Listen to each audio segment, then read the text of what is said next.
Sa palagay nyo, sino po ang magaling na presidente? Si Tatay Digong or si Bongbong Marcos? Siyempre, si Tatay Digong. Si Tatay Digong. Duterte. Duterte daw. Duterte sila. Bakit nyo po nasabi na mas magaling si Tatay Digong kay Bongbong Marcos?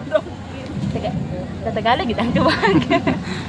Pwede Tagalog, pwede. Pero mas gwapo ng Tagalog kay atong viewers mix manggod.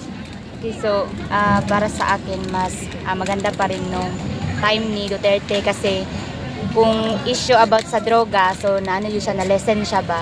Na-lesson siya kasi kung mapapansin natin ngayon, mas parang bumalik yung issue about sa drugs. So nakita natin na parang wala na silang kumbaga, hindi na silang tatakot na gumagamit. Ganyan. So yung ginagawa nilang mga hindi maganda parang hindi na kasi makatao. So, yung yung mga gumagamit ng droga. Oo, gumagamit ng mga droga. So, yun po yung mas nagustuhan ko sa plataforma ni Duterte. Ayun. Niya. And then po, dun sa mga project, maganda rin po yung naging epekto ng mga project sa atin nung panahon niya din. Kung mayroong mga kalamidad, so lahat po ng tao is natutulungan talaga. Ganun po ba? Yung panahon po ng COVID-19, napektuhan po ba kayo? Ano po yung nagawa ni Tatay Digong nung panahon ng COVID-19? Marami pong tulong na dumating sa amin. So kung pagkain lang, so marami talaga. Halos na na yung iba. Hindi na talaga pinapansin ng iba kasi sobra talagang dami ng pagkain na binigay nila.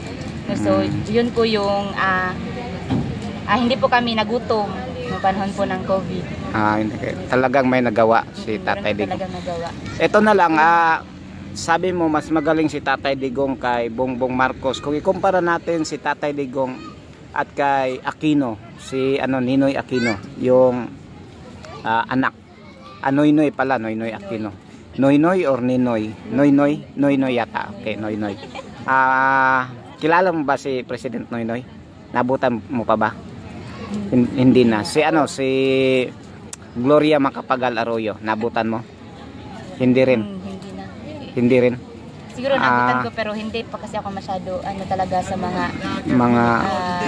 issue about sa mga ganyan kasi bata pa lang kasi. Okay. Pero nung nakarang taon bumoto ka na?